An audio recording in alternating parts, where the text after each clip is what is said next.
Muhammad, when he was on the earth, never claimed to do miracles. In fact, in the Quran, he says, I'm just a plain warner. I don't do miracles. I got a video for y'all to check out. Y'all watch it with me. Muhammad, when he was on the earth, never claimed to do miracles. In fact, in the Quran, he says, I'm just a plain warner. I don't do miracles. Right. Miracles are attributed to Muhammad about 150 years later in what's called the Hadith, the written traditions of what Muhammad said and did. These people were not eyewitnesses. As I say, it's about 150 years later.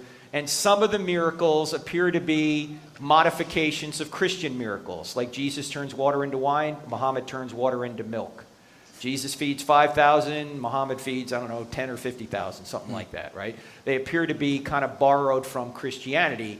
And even many Muslim scholars say they're legendary. So, I don't think there's any supernatural confirmation that Muhammad was a prophet. And the miracles attributed to him were attributed much later. Now, there seems to me an eternal contradiction here for Muslims, because in Surah 568, which is a chapter in the Quran, the 68th verse, it says, O ye people of the book. Who are the people of the book? The Christians and the Jews. Right. You have no ground to stand on unless you stand on the law and the Gospels. In other words, the Quran is telling Christians and Jews they ought to obey the Old Testament and the New Testament. The problem is, if you obey the Old Testament and the New Testament, it contradicts with the Quran. Because in Surah 4, verse 157, it says that Jesus never died.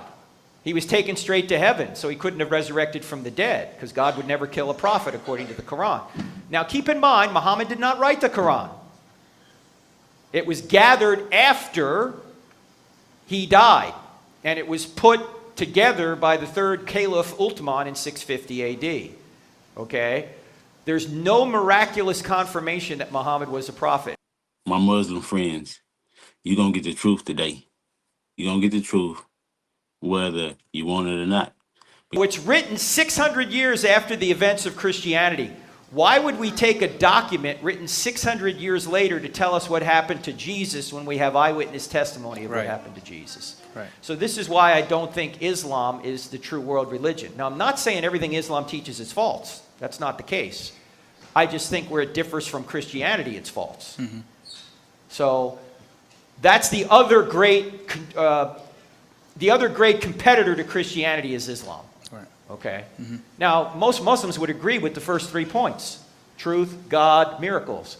Where they're going to have a problem with is the New Testament. So that's where Christians and Muslims separate with regard, one place they separate with regard to what happened to Jesus. Because at the end of the day, we must all come to an ultimate decision. It's either Christ or everything else. We all sin and fell short of the glory. But God sent his son, born of a virgin, to die on the cross for the sins of mankind. Repent, turn. And you might not understand what I'm saying at the moment, but I pray that the Spirit of the living God will enter into you and will give you the truth. You follow the Quran that I believe is a book made or by the devil. I believe that it's a counter punch, so to speak, of the Bible. And y'all know what this is, the wheelhouse. Peace.